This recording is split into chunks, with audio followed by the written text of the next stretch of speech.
Good morning, सुप्रभात, खम्मा गणी, राम राम सभी दोस्तों को। स्वागत है आप सभी का राजस्थान करंट अफेयर्स के अंदर।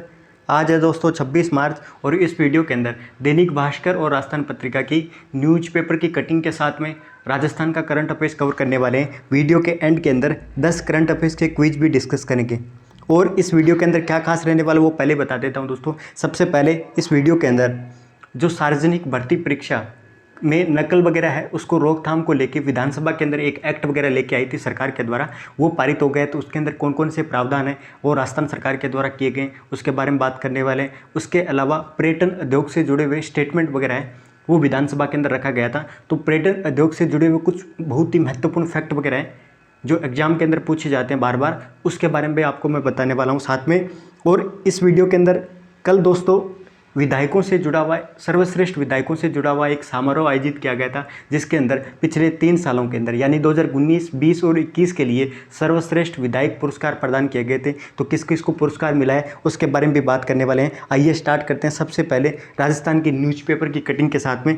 और संसदीय लोकतंत्र के उन्नयन के लिए राज्यपाल और विधायकों की जो भूमिका वगैरह है उसको लेके ये आप देख सकते हो, ये समारोह आयोजित किया गया था। सर्वश्रेष्ठ विधायक पुरस्कार समारोह आयोजित किया गया था। अपने राजस्थान जो विधानसभा है उसके अध्यक्ष हैं सीपी जोशी साहब। सीपी जोशी साहब हैं वो राजस्थान विधानसभा के अध्यक्ष हैं दोस्तों। लेकिन इस जो सर्वश्रेष्ठ विधायक पुरस्कार समारोह था उसके मुख्य अतिथि जो पश्चिम बंगाल के, वेस्ट बंगाल के जो राज्यपाल हैं दोस्तों जगदीप केगी धनखड़, ये राजस्थान के सर्वश्रेष्ठ विधायक पुरस्कार समारोह के मुख्य अतिथि थे। तो चीफ गेस्ट कौन थे तो ये याद रखना दोस्तों, चीफ गेस्ट क्या कि जगदीप केगी धनखड़ जो पश्चिम बंगाल के राज्यपाल हैं वो इस समारोह के अध्यक्ष थे। इसके अंदर किन किन को पुरस्कार प्रदान किया गया ये आप देख सकते हो। राष्ट्रमंडल संसदीय संघ के द्वारा, किसके द्वारा ये पुरस्कार प्रदान किए गए हैं? राष्ट्रमंडल संसदीय संघ राजस्थान शाखा, राजस्थान विधानसभा के द्वारा ये पुरस्कार समारोह है वो आयोजित किया गया था, जिसमें 2021 का सर्वश्रेष्ठ विधायक का जो पुरस्कार है दोस्तों श्रीमती मंजू देवी को मिला है।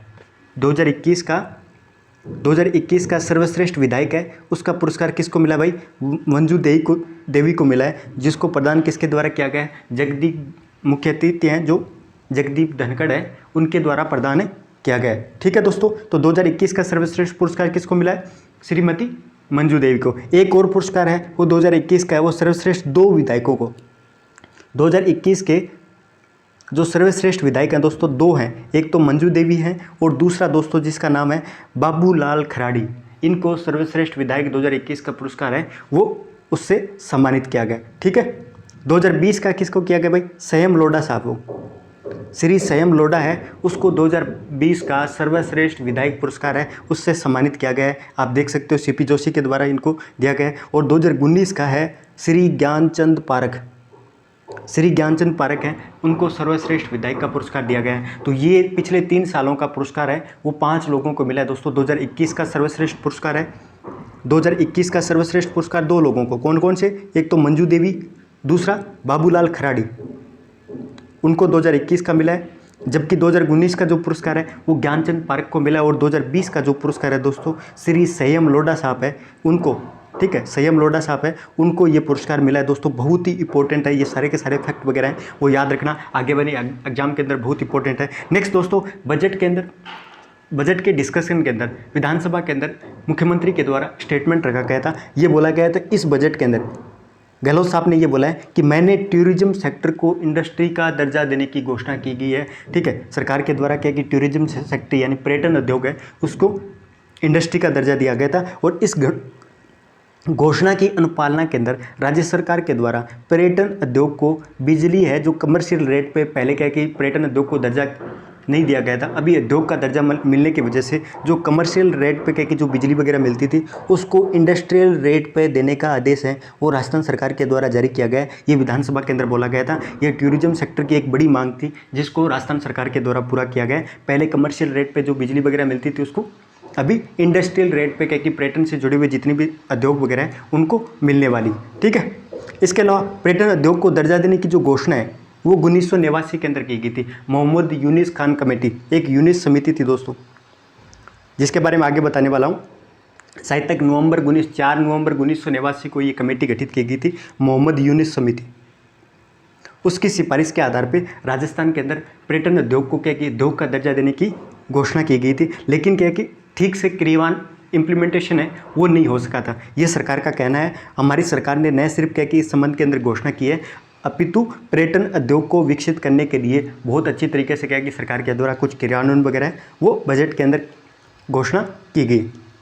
अब राजस्थान के अंदर पर्यटन से जुड़े हुए आपको तथ्य वगैरह बताता हूँ। सबसे पहले अपनी थीम क्या है भाई, राजस्थान पर्यटन विभाग की थीम क्या है दोस्तों, पंचवाक्य है। जो थीम क्या है, पधारो हमारे देश, पधारो हमारे देश क्या है कि ये दोस्तों राजस्थान पर्यटन विभाग की थीम है। पंचवाक्य क्या है, पधारो हमारे देश हो गए। राजस्थान के अंदर सर्वाधिक पर्यटक, देशी और विदेशी दोनों को पर्यटकों को मिला के राजस्थान के अंदर सर्वाधिक पर्यटक कहाँ जाते भाई, अजमेर का जो पुष्कर है वहाँ पे क्या है कि दोस्तों राजस्थान के अंदर देशी और विदेशी पर्यटक हैं वो सर्वाधिक आते हैं। सेकंड नंबर पे जो माउंट आबू सिरोही है वहाँ पे क्या कि दोस्तों वहाँ पे शरद महोत्सव, ग्रीष्म महोत्सव क्या कि मनाया जाता है। इसकी वजह से क्या कि देशी और विदेशी पर्यटक हैं वो सबसे ज़्यादा आते हैं। राजस्थान के अंदर सर्वाधिक विदेशी पर्यटक हैं वो जयपुर शहर के अंदर आते हैं। सेकंड नंबर पे कौन से शहर के अंदर आते हैं, उदयपुर के अंदर। ठीक है, तो राजस्थान के अंदर सर्वाधिक विदेशी पर्यटक है वो जयपुर शहर के अंदर आते हैं। उसके बाद में सेकंड नंबर पे उदयपुर है दोस्तों। और राजस्थान के अंदर सर्वाधिक विदेशी पर्यटक कहाँ से आते हैं, फ्रांस से आते हैं। और सेकंड नंबर पे ब्रिटेन। तो याद रखना कि सबसे ज़्यादा विदेशी पर्यटक हैं वो कौन से देश से आते हैं, तो दोस्तों फ्रांस से आते हैं। पर्यटन की दृष्टि से राजस्थान के अंदर 9 सर्किट है, वो एक परिपथ के अंदर राजस्थान को बांटा गया। राजस्थान को कितने सर्किट के अंदर बांटा गया, जिसके बारे में मैं आपको बताने वाला हूँ। 9 सर्किट के अंदर बांटा गया है दोस्तों। और मोहम्मद यूनिस समिति की सिफारिश के आधार पे 4 मार्च 1989 को पर्यटन को उद्योग का दर्जा प्राप्त करने वाला राजस्थान देश का पहला राज्य था दोस्तों। ये बहुत ही इंपॉर्टेंट कमेटी है और ये ईयर याद रखना 1989, क्योंकि इस बार का जो बजट 2022-23 है उसके अंदर पर्यटन को उद्योग का दर्जा दिया गया था। तो इसलिए क्या है कि इस कमेटी का और ये ईयर वगैरह याद रखना बहुत ज़्यादा जरूरी है। ठीक है, राजस्थान के अंदर पर्यटन से जुड़े हुए 2 गोल्डन ट्रायंगल है दोस्तों, 2 हैं, जिसका एक का नाम है गोल्डन ट्रायंगल, एक का नाम है गोल्डन ट्रायंगल, जिसके अंदर दिल्ली, आगरा और जयपुर ये 3 आते हैं दोस्तों। गोल्डन जो ट्रायंगल है इसमें आप देख सकते हो जयपुर, इधर आगरा, इधर जयपुर और इधर क्या है कि दिल्ली। ये गोल्डन क्या है कि ट्रायंगल के अंदर क्या है कि सराउंडिंग जो त्रिकोण है उसके अंदर क्या है कि जयपुर आता है। जबकि जो मरु त्रिकोण है उसके अंदर कौन सा, ये RS 2021 की जो परीक्षा थी, प्री परीक्षा, उसके अंदर ये क्वेश्चन आया हुआ था, जिसके अंदर दोस्तों बाड़मेर दे रखा था। ठीक है, जबकि मरु त्रिकोण है उसमें जैसलमेर, बीकानेर और जोधपुर। मरु त्रिकोण के अंदर कौन कौन से राजस्थान के जिले शामिल हैं, जैसलमेर, बीकानेर और जोधपुर। ठीक है, तो ये 9 पर्यटन सर्किट वगैरह दिए गए, जबकि 9 बहुत ही महत्वपूर्ण क्या है कि पर्यटन सर्किट है उसके अंदर राजस्थान को बांटा गया है। पहला दोस्तों जैसे मरु सर्किट है, तो मरु सर्किट के अंदर कौन कौन से हैं, जैसलमेर, बीकानेर, जोधपुर, बाड़मेर, ये मरु सर्किट के अंदर आते हैं। शेखावटी सर्किट है उसमें सिक्कर और झुंझुनू, याद रखना दोस्तों चूरू नहीं आता, शेखावटी सर्किट के अंदर सिक्कर और झुंझुनू आता है। ढूंढान जो सर्किट है दोस्तों उसके अंदर जयपुर, दौसा और आमेर, जयपुर, दौसा और क्या कि आमेर क्या कि किस सर्किट के अंदर आते हैं, ढूंढान सर्किट के अंदर आते हैं। ब्रज मेवात सर्किट है उसके अंदर टोंक आता है दोस्तों, ये इंपॉर्टेंट है याद रखना।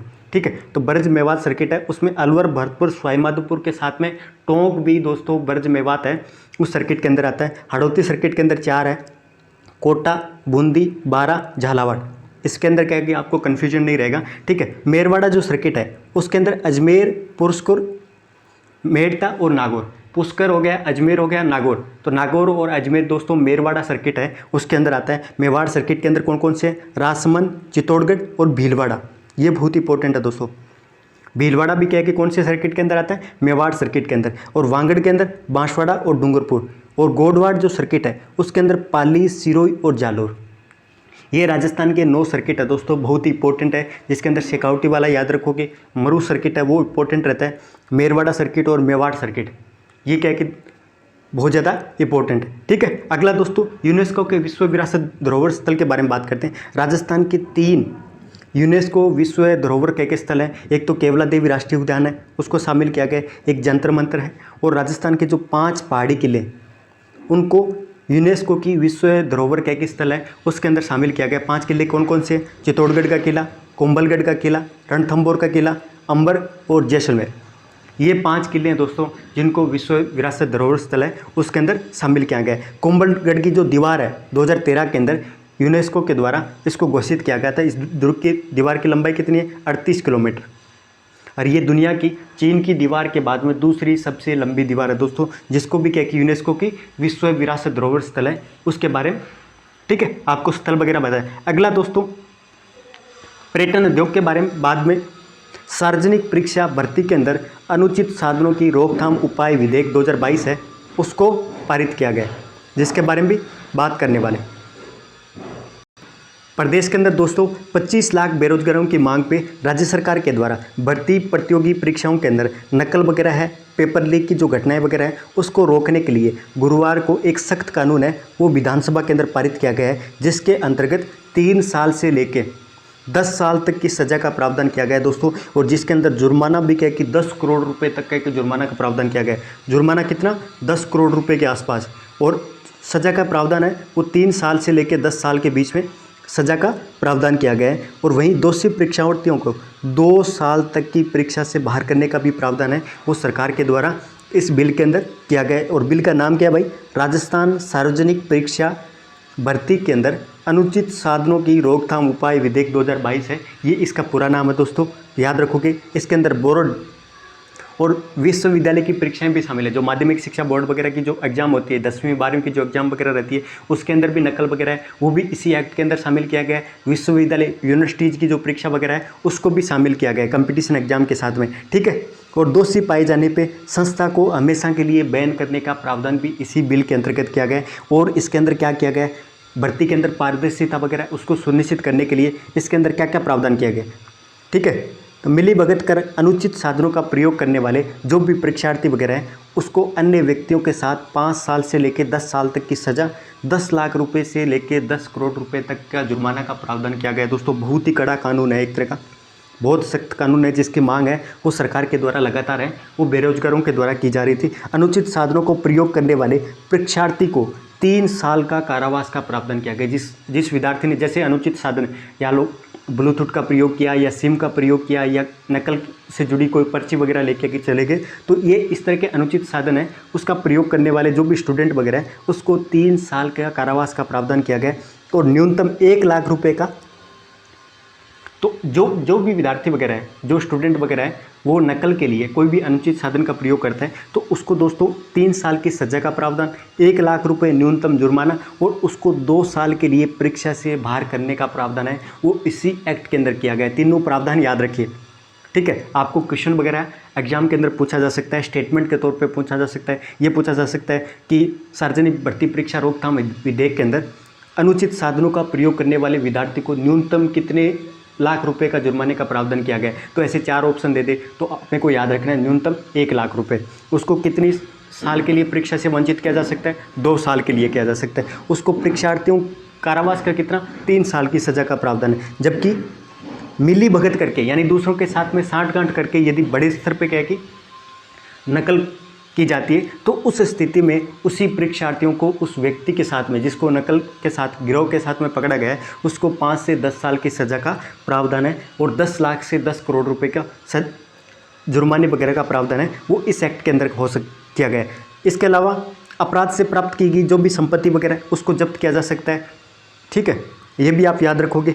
और मैनेजमेंट और संस्था वगैरह है यदि वो इस अपराध के अंदर शामिल होती है तो उसको जीवन भर हमेशा के लिए उस संस्था को बैन कर दिया जाएगा दोस्तों। दोषी पाए जाने वाले परीक्षा पर हुए खर्चे की भरपाई उस संस्था और प्रबंधन की संपत्ति जब्त करके सरकार के द्वारा किया जाएगा, ये भी सरकार के द्वारा किया गया है। और इस अपराध को पूरा का पूरा संज्ञेय, गैर जमानती और नॉन कंपाउंडेबल यानी बिना बेल का भी प्रावधान नहीं किया गया।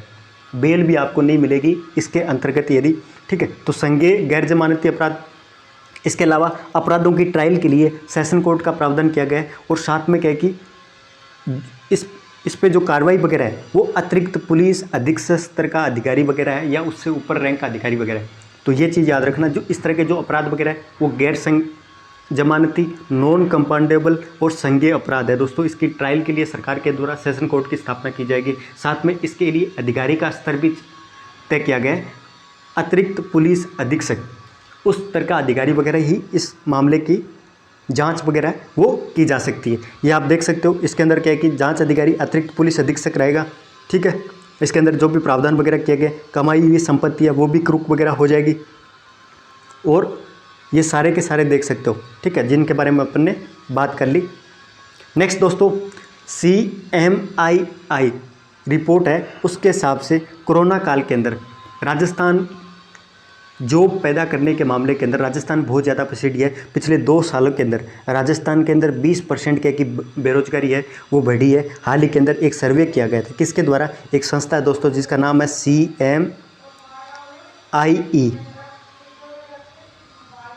ये संस्था है दोस्तों, इसके द्वारा सर्वे किया गया था, जिसके अंदर बोला गया है कि बेरोजगारी के अंदर राजस्थान, हरियाणा और झारखंड, ये 3 क्या कि शीर्ष राज्य है जहाँ पे क्या कि बेरोजगारी है वो सर्वाधिक पाई जाती है। कहाँ पे भाई, राजस्थान के अंदर है। वो लगभग क्या कि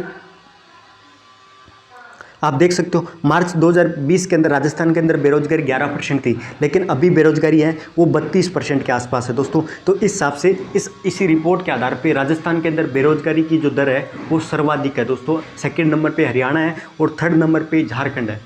मार्च 2020 और फरवरी 2022 के बीच में बेरोजगारी के मामले के अंदर राजस्थान बेरोजगारी दर है वो सर्वाधिक है, 32%, 32.3% के आसपास राजस्थान के अंदर बेरोजगारी।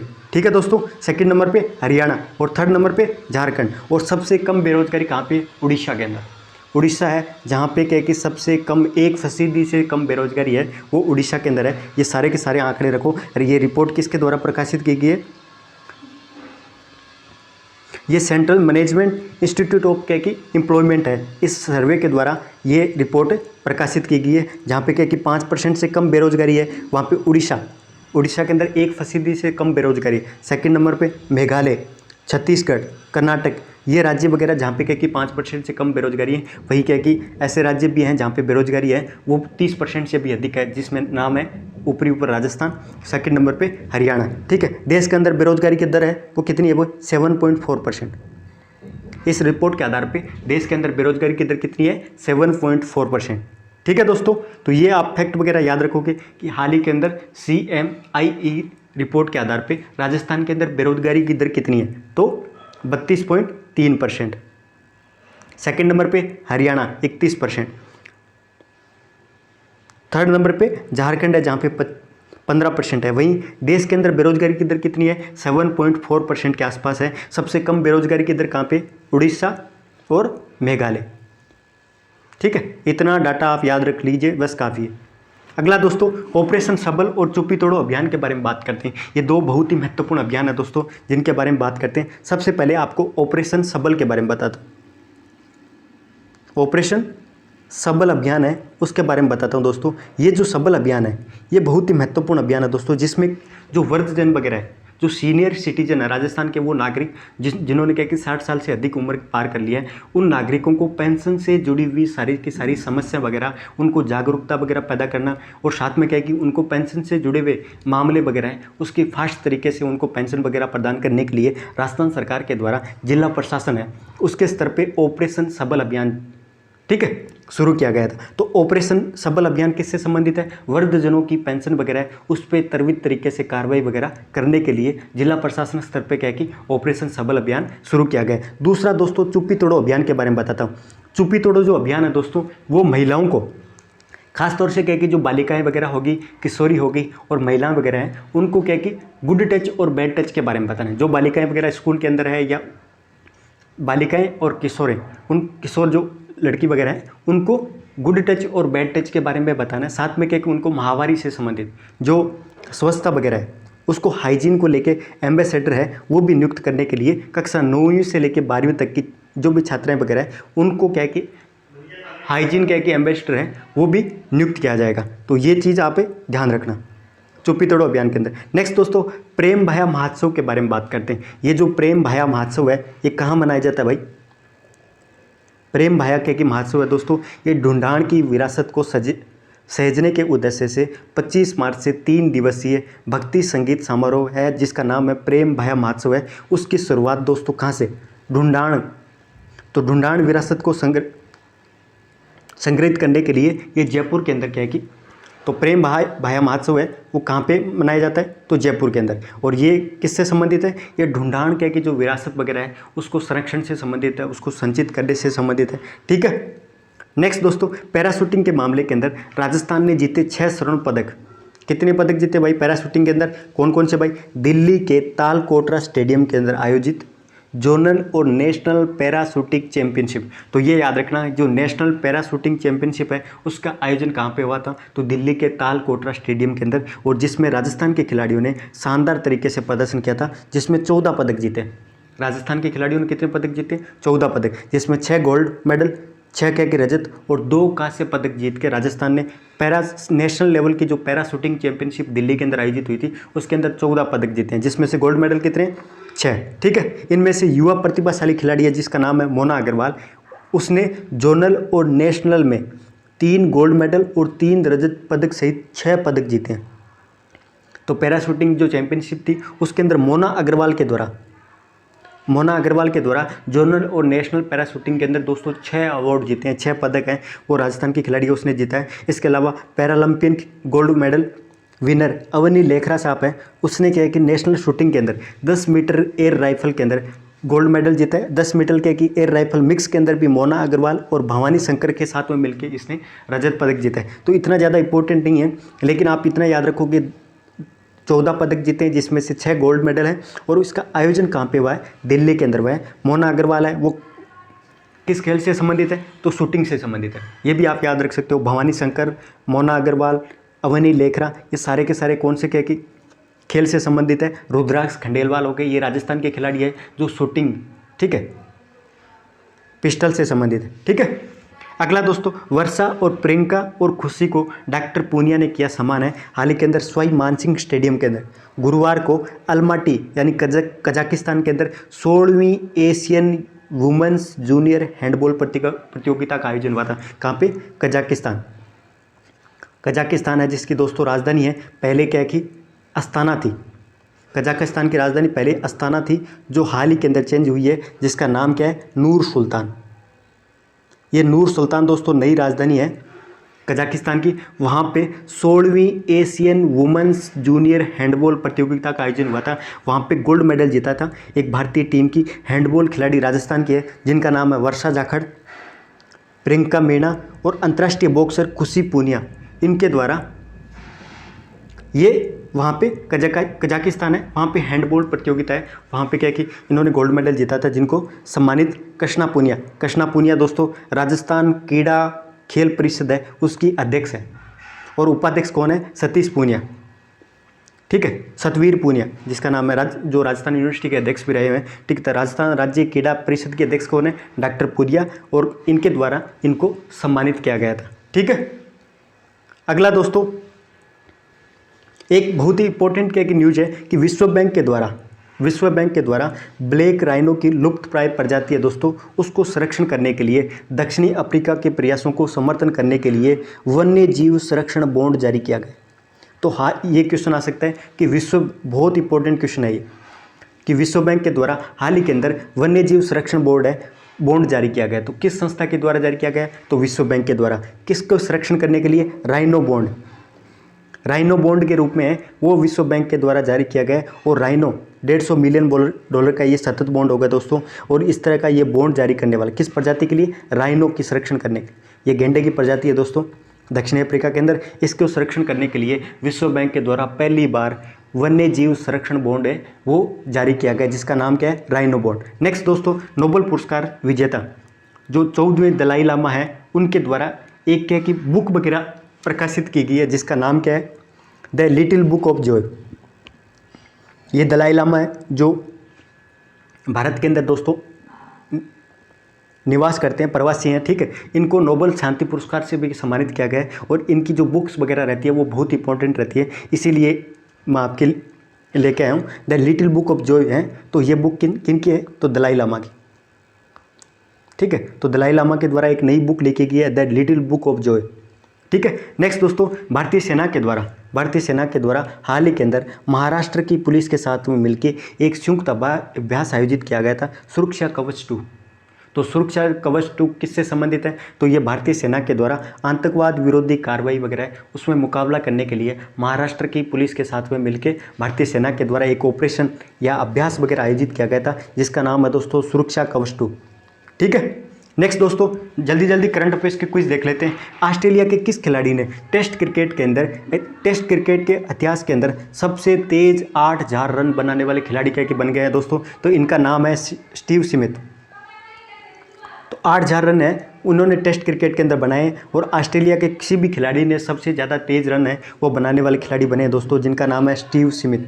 ठीक है। नेक्स्ट, भारतीय मूल की किस कंपनी ने फीफा विश्व कप 2022, ये फीफा विश्व कप 2022 है, इसका आयोजन कहाँ पे होगा भाई? कतर के अंदर होगा। फीफा विश्व कप 2022 है, उसका आयोजन दोस्तों कतर के अंदर होगा, और उसकी स्पॉन्सरशिप है वो किसके द्वारा हासिल की गई है? तो भारतीय मूल की कंपनी है जिसका नाम है दोस्तों बाइडू। तो बाइडू के द्वारा भारतीय मूल की कंपनी है जिसने फीफा विश्व कप 2022 की टाइटलशिप यानी स्पॉन्सरशिप है वो हासिल की है। नेक्स्ट दोस्तों, डीआरडीओ के द्वारा 23 मार्च 2022 को सतह से सतह मार सकने वाली किस सुपरसोनिक क्रूज मिसाइल का अंडमान निकोबार द्वीप समूह से सफलतापूर्वक परीक्षण किया गया? तो दोस्तों ब्रह्मोस जो मिसाइल है, तो याद रखना ये क्रूज मिसाइल है, इसके सारे चरण हैं। ठीक है, सरफेस टू सरफेस भी है, सरफेस टू एयर भी है, और तीनों सेना, भारत की जो तीनों सेना है उसके पास क्या है कि ब्रह्मोस मिसाइल है दोस्तों। याद रखना ये भारत और रशिया के द्वारा मिलकर निर्माण किया गया था, और ये क्रूज सुपरसोनिक मिसाइल है, सुपरसोनिक क्रूज मिसाइल है, भारत और रशिया के द्वारा निर्मित किया गया था, और ये तीनों सेनाओं के पास में। इसकी रेंज 290 किलोमीटर है, जिसको बढ़ा के सरकार के द्वारा 600 किलोमीटर करने के आसपास। ठीक है। नेक्स्ट दोस्तों, अगला, किस देश के प्रसिद्ध गणितज्ञ डेनिस पार्ने सुलिविन को एबल पुरस्कार 2022 से सम्मानित किया गया? तो दोस्तों एबल पुरस्कार 2022 है, ये गणित के क्षेत्र के अंदर जो भी क्या कि प्रोफेसर वगैरह रहते हैं उनको दिया जाता है, और ये डेनिस पार्नेल सुलिविन है, ये अमेरिका के गणितज्ञ हैं जिनको एबल पुरस्कार 2022 से सम्मानित किया गया। ठीक है। चेन्नई सुपर किंग्स के द्वारा नया कप्तान निम्न में से किससे नियुक्त किया गया? तो महेंद्र सिंह धोनी, जिन्होंने क्या कि अपनी कप्तानी से क्या कि संन्यास लिया दोस्तों, और रविंद्र जडेजा को चेन्नई सुपर किंग्स के द्वारा नए कप्तान के रूप में नियुक्त किया गया। नेक्स्ट, असम राइफल्स की स्थापना दिवस निम्न में से कौन से दिन मनाई जाती है? तो असम राइफल्स की जो स्थापना दिवस है दोस्तों वो 24 मार्च को असम राइफल्स का स्थापना दिवस मनाया जाता है, और ये 187वां का एक स्थापना दिवस मनाया गया है। असम राइफल्स भारत के सबसे पुराना अर्धसैनिक है। असम राइफल्स भारत का सबसे पुराना अर्धसैनिक क्या कि बल है दोस्तों, जिसकी स्थापना क्या कि अंग्रेजों के द्वारा की गई थी। 187 साल पुराना क्या कि ये अर्धसैनिक बल है जो गृह मंत्रालय के अंतर्गत आता है दोस्तों। 1835 के अंदर असम राइफल्स की स्थापना हुई थी। ठीक है, और 24 मार्च को इसका स्थापना दिवस मनाया जाता है। तो ये आज की करंट अफेयर्स थी, और मुझे उम्मीद है दोस्तों आप लोगों को अच्छी लगेगी। आज थोड़ा सा लेट हो गया था। ठीक है।